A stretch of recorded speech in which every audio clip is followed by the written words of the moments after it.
시청자 여러분 안녕하십니까. 청춘노가리 시사브리핑 뉴스 읽어주는 남자 김동주입니다.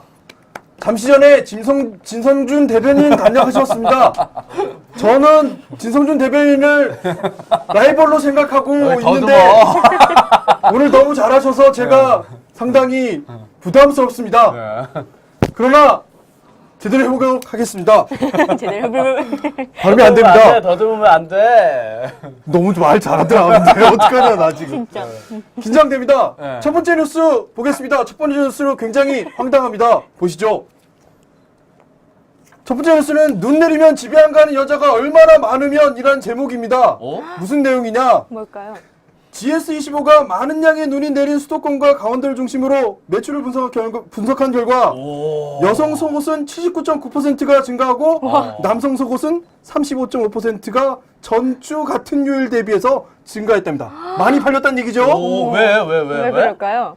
귀갓길과 다음날 출국길을 걱정해서 귀가를 포기하고 가까운 지인의 집, 찜질방, 모텔 등에서 외박을 할 때 필요한 것이 속옷이기 때문이다. 이런 분석입니다. 근데 이 수치를 좀 자세히 보시죠. 학원 지역의 여성 속옷이 321.5%, 남성 속옷이 232.6%예요. 여성 속옷이 더 많이 팔렸어? 그죠? 왜 그랬지? 주거 지역은 비슷한데, 네. 오피스 상권의 경우는 여성 속옷의 양말이 71.2%, 29.9% 증가했다, 그죠? 네. 남성 속옷은 거의 차이가 없다는 겁니다. 판매 추치가. 왜 그러냐? 여자들의 경우는 퇴근하면서 회사 주변의 편의점에서 주로 이 언더웨어를 구매해서 가더라. 이런 얘기입니다. 그래서 제목이 다시 한번 보죠. 제목이 눈 내린 날 집에 안 가는 여자가 얼마나 많으면 속옷이 이렇게 많이 팔렸냐? 이 얘기인데 어떻게 생각하시나요? 이 분석이 제대로 된 건지는 모르겠습니다. 그러게요. 네. 해석을 정확하게 한 건지는 저는 잘 모르겠어요. 저는 이 이유를 알 것 같아요. 뭐죠? 왜요? 뭔데요? 남자들은 하루쯤 그냥 입습니다. 그래서 안 산 거지. 여자들은 산 거예요. 이 기사는 사실 19금으로 갔으면 제목을 좀 바꿔야 돼. 눈 그런 내리면 판단이 좀 집에 안 있었을 것 가는 게 아니라 같은데. 눈 내리면 속옷 안 가는 남자가 얼마나 많으면 이런 얘기입니다. 그렇죠. 근데 여기서 드는 의문점 하나. 네. 부그흐 후보 아시죠? 네. 여성 후보인데 왜 여성과 관련된 공약들이 잘 안 보일까요? 여성 대통령이시잖아요. 대통령 하겠다고 하시죠? 여성 대통령 하겠다고 하시는데 저 사실상 여성들을 위해서 무엇을 해주시겠다고 하는 건지 공약들이 안 보이더라고요. 네, 그런 얘기입니다. 두 번째 뉴스 다시 또 황당한 걸 한번 보겠습니다. 말합니다. 학원이겠죠? 남자 강의실 정도 될 거예요. 남자친구가 아우 졸려. 이놈의 수업 근데 언제 끝나는 이쁜 거야? 여자가 자기를 봐요? 살힐끔? 그리고 갔어? 네. 싹 하고 그랬더니 좋으면 말로 하지 거참 이놈의 인기란 라고 생각하는 남자가 98%더라. 저런. 쳐다보면 저런. 자기를 쳐다보면 98%의 남자가 이런 착각을 하더라. 맞아요, 맞아. 그래요? 남자들은 그런데요. 저는 몰라요. 근데 남자들은 좀 이런 게 있었어요. 남자들의 대다수는 나 정도만 생기면 보통 이상인 줄 안다. 맞죠? 남자들은 저는 모르겠어요. 저는 그래요? 당해보신 경험이 있으신가요? 정현욱 씨는? 약간 이런 말씀을 하면 좀 그렇지만 참 꼴값을 떨잖아요. 자기를 좋아하는 줄 알고 그래서 쳐다만 보면 남성들이 또 하나 여자들은 이렇게 생각하면서 자기를 좋아하는 건 줄 아는 건지도 98%는 되지 않을까? 나 쳐다본다고 그러진 않을 것 같아. 사람 따라 다르죠. 여성들도 예쁜 왠지 여자분이 보느냐, 이렇게 동영 씨가 보느냐에 따라 시선 의식하잖아요. 다음 뉴스 바로 보겠습니다. 아까부터 네거티브 하지 맙시다. 네. 네거티브는 아닙니다. 근데 매우 재밌는 만화 하나 더 보겠습니다. 다음 뉴스. 그냥 보죠. 두 분이 택시를 타고 달려가요. 자 이제 제대로 달려봅시다. 그랬더니 야 찰스 아까 내린 것 같은데 안 내려? 이겁니다. 네. 그게 뭐예요? 그냥 웃어줍시다. 하하하. 네. 궁금하신 분 다시 한번 찾아보시기 바라겠고요. 다음 뉴스. MB 정부 상수도와 민영화 박근혜 집권하면 이런 얘기인데요. 무슨 얘기냐면 2008년 영주시가 상수도 민간 위탁을 추진했다는 얘기입니다. 네. 이 뉴스 진행하기 전에 먼저 이 뉴스를 봐야 될 것 같습니다. 먼저 볼 뉴스가 하나 있는데, 네, 찾아보죠. 자, 이 뉴스인가? 이건가? 이건가? 이거 아닌데? 이건데? 이거군요. 네. 대선 원래 통해 전 세계에서 투표 의병 활동이 확산되고 있다고 합니다. 해외 재외국민 투표를 얘기하신 건데요. 드디어 청춘 노가리가 해외 특파원을 연결해 보도록 하겠습니다. 아하. 전화로 연결되어 있다고 합니다. 해외 특파원 전화 연결되어 있으면 나와 주시죠. 여보세요? 여보세요? 네, 안녕하세요. 안녕하세요. 네, 안녕하세요. 해외 특파원 누구신가요? 네, 저는 뉴욕에서 직장 생활하고 있는 안질수라고 합니다. 안길수 씨. 네. 네. 안길수 안칠수. 특파원. 안칠수. 안칠수, 씨. 질수. 네. 네. 특파원? 좀 궁금한 거는 예, 그쪽에 예. 선거는 제대로 진행되고 있는지가 먼저 궁금한데요. 어떻게 진행되고 있습니까? 선거, 진행은 되고 있습니다. 이제 뉴욕 그 총영사관 쪽에서 지금 진행이 되고 있는데, 분위기 자체는 그렇게 활발하게 유권자들이 투표하고 있는 분위기는 아닌 것 같아요. 그냥 소소하게 관심 있는 사람들만 하는 그런 분위기입니다. 투표하기가 매우 어렵다는 말씀을 좀 들었는데요. 실제로 어떤 과정을 예. 거쳐야 투표할 수 있나요? 투표는 일단 한국처럼 신분증 하나 들고 가서 하는 이렇게 신청서를 접수를 해서 그거를 또 스캔 영사관 그 중앙선거 그쪽 재외국민 투표 그쪽으로 이제 보내는 방식으로 접수가 되거든요. 인도 그럼 남부 되게 벵갈루스 죄송합니다. 네, 말씀 계속하시죠. 이제 그 신청 절차도 되게 새로운 편이고 문제는 투표하는 장소가 너무 한 게 가장 큰 문제인 것 같아요. 이제 투표 장소가 많지 않군요. 제가 예로 하나 지금 가지고 있는 게 있는데 인도 남부 벵갈루스에서는 40시간을 걸려서 2,000km를 달려가 투표할 수 있다고 합니다. 이런 느낌이 있는데 미국도 다르지 네. 않을 것 같은데요. 실제로 투표하시는데 얼마나 예. 시간이 걸리셨습니까? 제가 4.11 총선 그때 투표할 때는 제가 1시간 반 정도 걸려서 갔거든요. 지금 올해는 얼마 정도 시간이 걸렸나요? 올해는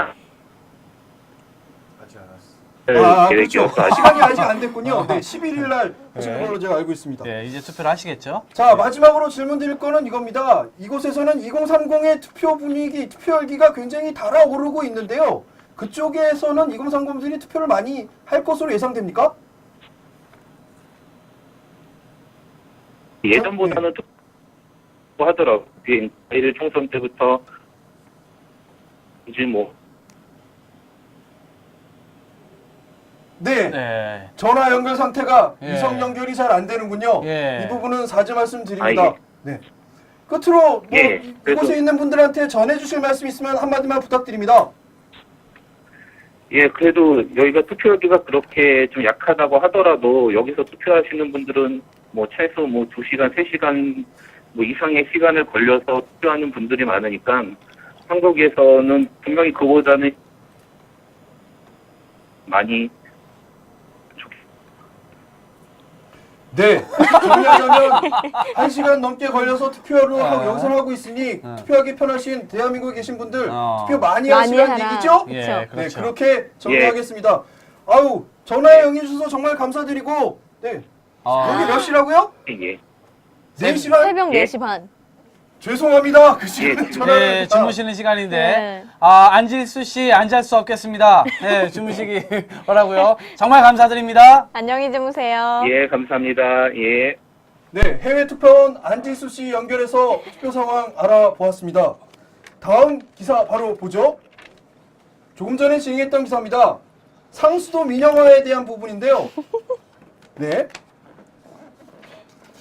경상북도 영주시에서는 상수도 민간 위탁이 추진되고 있다고 합니다. 무슨 얘기냐면 영주시 의회가 지방상수도 운영관리 위탁 동의안을 최근에 제출했는데 이 내용은 수자원공사에 민간 위탁을 해서 이 상수도를 운영하도록 하겠다는 내용입니다. 근데 이런 내용이 있어요. 시사인이 지난 2010년 10월에 발표한 내용을 보면 물산업 육성전략이라는 것을 통해서 164개 지방 상수도를 39개 권역으로 통합하면서 사업자 간 경쟁을 유도하는 방안을 추진 중이라고 합니다. 2020년까지 세계적인 물기업 8개를 육성한다는 로드맵이 작성되어 있다고 합니다. 상수 가격이 많이 오를 수도 있는 상황인데 이상하게 자꾸 물에 손은 대시는 것 같은. 그 MB님 이게- 사주에 네. 물이 근데 있다고. 국가의 기본적으로 이게 기반 시설 같은 것들은 좀 국가가 좀 가지고 있어야 되는 거 아닌가요? 뭐 철도라든지 이런 상수도라든지 그러게요. 민영화로 왜 다 넘길까? 민간 사업자에게 다 그래서 다음 거 한번 보겠습니다. 우리 이 얘기는 한번 한 적이 있는데 이상하다. 관광공사가 50년간 운영한 인천공항 면세점도 민영화된다고 합니다. 이거는 우리 홍정화 네. 의원님의 어떤 예. 말씀하신 내용인데요. 예, 그러게요. 내용을 잠깐 보면 4개 매장 이것을 283억 원에 말하자면 입찰 공고를 냈고요. 8개 매장을 238억 원에 입찰 공고를 냈습니다. 여기에 입찰을 할 수 있는 자격 조건이 뭐냐? 국내외 법인 중 2011년도 자산 합계가 5조 원 미만인 중소기업. 중소 중견기업. 5조 원이면 중소기업이 맞나요? 대기업 아닌가? 중견기업이겠죠. 뭐 중견기업. 예. 중견기업도 5조 원을 가질 수 있나? 그러게요. 네. 5조 원이면 진짜 그러니까 누가 이 얘기는 할수 뭐냐면 있는 거지? 공항방사가 지금까지 운영하던 것을 빼내버리고 치워버리고 이런 기업에게 주겠다는 겁니다. 왜 그러는 거지? 공항공사 관계자가 뭐라고 얘기했냐면 중소 중견기업 육성 차원에서 롯데와 신라 등의 재벌들에게 운영을 맡기지 말라는 방침에 따른 것이라고 했는데 여기에 하나 더 인천항, 부천항, 평택항, 군산항 등 5개 면세점의 사업 구조도 함께 진행되고 있어요. 그래서 항공관광공사 노조가 신라 등 재벌들이 80% 이상을 차지한 면세점 시장에 3%를 점유하고 있는 관광공사 면세점 사업권을 중소 중견기업에게 준 것이 꼼수다라고 얘기하고 있는데 왜 그러냐? 예. 지난번에 한번 말씀드렸습니다. 관광공사가 운영하고 있는 면세점이 자꾸 적자다. 인천공항공사가 소송을 걸었어요. 이거 얘기를 하면서 또 한국관광공사가 이건 명예훼손이다. 맞소송했어요. 그랬더니 결론을 지어서 관광공사는 손 떼라. 관광공사. 대출. 네. 관광공사는 공기업입니다. 근데 민간기업에게 넘겨주겠다는 거죠. 근데 자꾸. 실제로 적자입니까? 그게 이게 참 얘기가 많은데 네. 오늘 아침에 손석희 씨가 얘기하는 그 진행하는 네. 그 라디오 프로그램에서 나왔던 얘기입니다. 어느 부분에서 적자가 났는지 불분명하대요. 신라가 냈는지 롯데가 냈는지 같이 알기가 있으니까. 어렵다. 그 주장을 하고 있어요. 네. 그런데 중요한 건 수도도 민영화, 면세점 민영화, 그리고 다음 기사 바로 보죠. 아니 대기업들이 하고 있는 걸 좀 중소기업으로 하자는 게 원래 취지였잖아요. 자, 그런 취지예요. 그래서 근데 그 기준이 5조 원 미만이라고 하니까 그런 얘기고요. 하나 오늘 나온 기업도 예산입니다. 정해져 있을 것 같은데 왠지. 예비 전력 300만 킬로와트대로 오늘 떨어져서 전력 관심 경보가 발령됐습니다. 이 얘기의 쭉 얘기 내용은 결국 전력 수요 예측을 7,210만 킬로와트를 예측하고 예비 전력을 434만 킬로와트로 예상했는데 맞추질 못했다는 거예요. 여기서 나올 수 있는 얘기가 뭐냐? 공기업이라서 운영이 잘 안 되니 이것도 민영화하자. 라는 얘기가 나올 수 있다. 라는 얘기를 자꾸 드리는 거죠. 전기도 민영화하고 다 민영화하면 그 다음에 오는 거는 가격 인상. 그럼 다 우리 돈에서 또 나가는.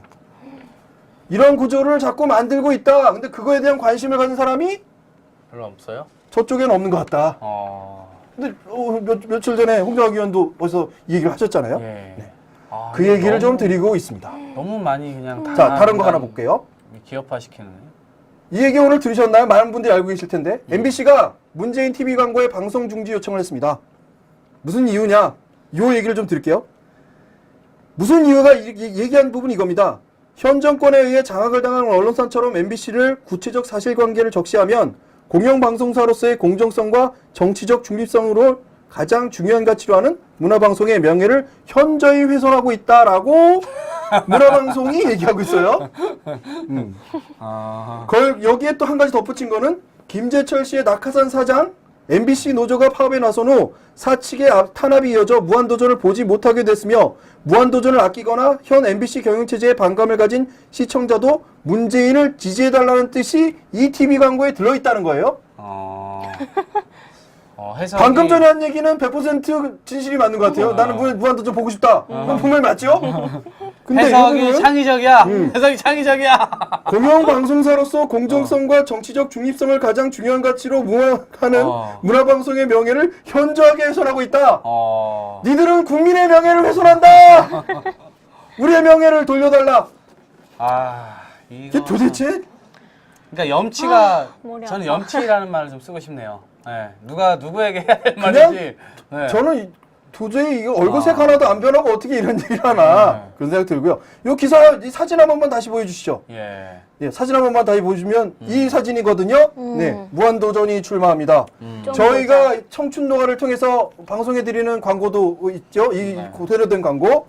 이 광고의 이 부분 사진을 찍어서 저희에게 보내주시면 제가 꽃게머리를 만들 수 있는 헤어스프레이 두 분께 선사하도록 하겠습니다. 이거 되게 좋은 건데. 네. 가격 8,000원. 되게 좋은 거야. 네. 이거 저기 미국도 갔다 온 건데. 하여튼 두 개를 드리도록 할 테니 이 사진을 올려주시면서 같이 MBC에 있을 대한 논평을 한마디씩 올려주시면 소개도 해드리도록 하겠습니다. 오늘 별거 다 한다. 자, 다음. 그래서 나타난 일. KBS는 이제 또 파업에 들어갈 것처럼 생각이 됩니다. 어제 말씀드렸는데 KBS 프로그램의 부그 후보 감싸기가 심각하다고 판단해서 KBS 기자들이 제작 거부를 결의했습니다. 왜요? 이유는 지난번에 말씀드린 것처럼 대선 특별기획 대선 후보를 말한다는 편이 비흡 후보의 불리한 보도였다고 KBS 이사회가 단장에게 이 후보 검증단장에게 뭘 하니까 검증단장님이 화가 나서 사퇴해버렸어요. 이사들이요? 네. KBS 이사들이 프로그램을 성향은... 담당하고 있는 사람에게 가서 그냥 막 들이댄 거죠. 그래서 KBS 기자협회는 대선 후보 검증단에 대한 부당한 개입을 규탄하고 보도의 공정성 확보와 제작 절성 수호를 위한 제작 거부 결의안에 대해 찬반 투표했는데 183명 중에 174명이 찬성 표했답니다. 압도적이었네요. 네. KBS, MBC 좀 그러지 마세요. 근데 이사들은 뭔가요? KBS 이사들이죠. 네. 누가 선임해요? 방송통신위원회 네, 그렇죠. 선임해야죠. 자, 그래서 그 고른 기사 이걸 좀 보고 반성하십시오. 정년 60세 35년간 단 한 명도 자르지 않은 꿈의 기업이 있습니다. 야. 이 회사의 내용을 보면 오일 쇼크, 외환위기, 금융위기 된 나라가 전체가 휘청거렸을 때도 단 한 명의 사람을 정리해고하지 않았어요. 노사분규도 단 한 건이 없었어요. 지난 2009년 781명이었던 근로자 수가 올해 1215명으로 늘었습니다. 이직률은 2.5%로 지속적으로 감소하고 있고 CEO가 대표죠. 대표가 사재 100억 원을 출연해서 복지회를 운영합니다. 또 매년 순이익의 2% 내지 3%를 사회 환원하고 지난해에 순이익의 2.5%를 기부했습니다.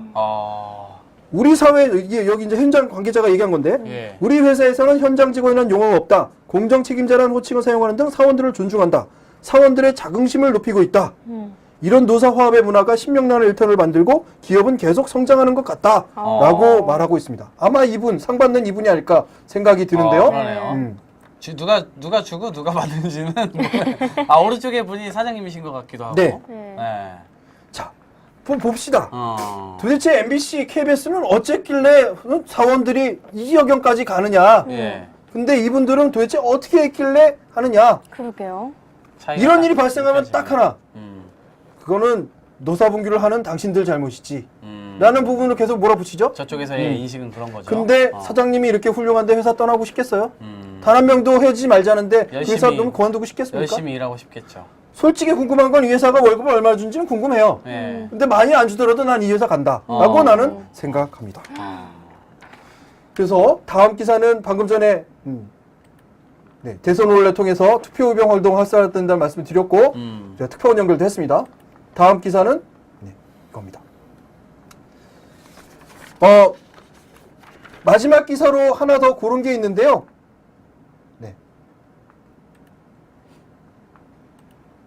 자, 이 부분을 먼저 보죠. 오늘 문재인 후보가 50대 가장과 함께하는 555 정책을 얘기했습니다. 50대를 위한 문재인의 5가지 약속이라는 건데 그냥 쭉 읽어드릴 테니까 한번 생각해 보세요. 국가가 부모를 함께 모십니다. 아픈 부모님 간병을 더 이상 책임을 자식들에게 미루지 않겠다라고 말씀하시고 계시고요. 네, 사진 같이 보시면서 국가 자식을 함께 키우겠다. 대학 등록금 반값을 반드시 실현하겠다고 하셨고 국가가 건강을 함께 지키겠다. 50대 건강관리 지원 사업을 도입하고 의료비가 100만 원이 넘지 않도록 의료비 본인 부담 상한제를 실시하겠다. 일자리 마련을 위해 국가가 나서겠다. 계속 일하고 싶어하는 50대를 위해 정년을 60대까지 연장하고 임금 피크제를 도입하겠다. 내 생활에 활력을 드리겠다라고 했고 마지막으로 이런 말을 했습니다. 저의 친구 50대 여러분, 그동안 가족, 직장, 사회 모두에서 의무만 가득한 삶을 살았습니다. 이제 나를 실현하고 내 생활의 기쁨을 찾을 수 있는 50대가 되어야 됩니다. 국가가 도와드리겠습니다. 라고 말씀을 하셨습니다. 이 가운데서 이 부분이 좀 걸려요. 국가가 자식을 함께 키우겠습니다. 한데 이 부분의 가장 핵심적인 게 대학 등록금 반값이에요. 부모님들도 역시 힘든 거죠. 그죠? 네. 그렇죠. 예. 다음 기사 보겠습니다. 자, 이 지역 기사, 어제 이뤄졌던 오늘 하루 유세 현장을 사진으로 엮어봤는데요. 사진 한번 쭉 보시죠. 네. 부산 제주 지역 유세 현장입니다. 네, 사진까지 봤고요. 마지막 기사. 제가 계속해서 잊지 말았으면 좋을 만한 기사를 하루에 한 가지씩 말씀드립니다. 진성준 대변인이 아까 말씀하신 그렇죠. 민간인 사찰과 관련된 뉴스입니다. 예. 올해 호루라기 상으로 청와대 민간인 사찰을 폭로한 장진수 전 주무관이 선정됐다는 얘기입니다. 호루라기 상은 제1회를 맡고 있는데요. 이거 처음 신설됐어요. 양심적인 회계를 장려하고 사회 민주적인 발전에 기여할 수 있도록 활동을 한 개인과 단체에게 주는 상으로 올해 신설됐습니다. 그 선정 이후로 청와대가 민간인 불법 사찰의 증거를 조작, 인멸한 것을 폭로해 검찰 재수사를 이끌어냈고 권력이 국민을 속이는 범죄 행위는 결코 은폐될 수 없음을 경고한 경로가 컸다라고 선정 이유를 말씀하고 있습니다. 한 가지 한번 봅시다. 사찰이 뭘까요? 사찰. 사찰. 네. 절? 사적인 촬영? 국가가 사찰을 해서 지금 문제가 되는. 전 처음에 그렇게 생각했잖아요. 네. 아, 민간인의 절을 말하는 거군요. 자, 한 가지 예를 들죠. 국가가 팀을 꾸려서 어떤 사업자가 나는 정치적 의견이 이렇다고 홈페이지에 올렸어요.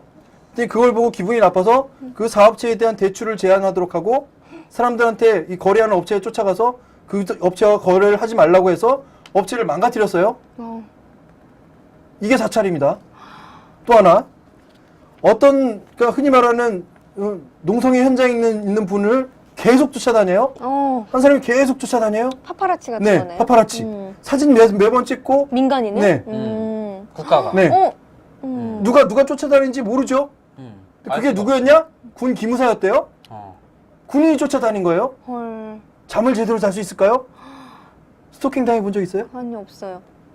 근데 그런 스토킹 영화 당해본 적 보면 있어요? 끔찍하죠. 저는 네. 많은 여성들로부터 그 얘기 안 나오나 했어. 나올 거라고 난 생각했어. 자, 이런 고통을 안겨주고도 뻔뻔스럽다라는 거. 그리고 아까 말씀하신 것처럼 너희도 그랬지 않냐라고 얘기한다는 거. 안 그랬는데. 네. 안 그랬네가 아니라 그런 사실이 없어요. 불법 사찰을 한 적이 없어. 그거를 마치 물타기 형식으로 막 들이분다는 거. 뻔뻔하다는 거 기억해 주시기 바랍니다. 이 기사도 꼭 기억해 주시기 바랍니다. 그리고 끝으로 한마디 말씀드리는데 이혜수 선생님께서 저희 2030 RT 해주셨습니다. 네. 많이 보라고 RT 해주셨어요. 자, 한번 클로저로 보여드릴게요. 요 중간에 있는 거. 네, 네. 이외수. 이번 RT 관심을 부탁드립니다. 2030TV 네. 이혜수 선생님이 즐겨보시는 TV로 얘기가 됐습니다. 시청해주신 이혜수 선생님 감사드리고요. 계속해서 RT 부탁드릴게요. 네, 게스트로 한번 모셨으면 좋겠어요. 예, 네. 나오세요. 열심히 넣어줬고요. 네, 좋습니다. 네. 자, 오늘 뉴스는 이만큼 정리해 드리도록 하겠습니다. 진성준 대변인처럼 하려고 했는데 결국 안 됐군요. 죄송하다는 말씀드리면서 내일 뵙겠습니다.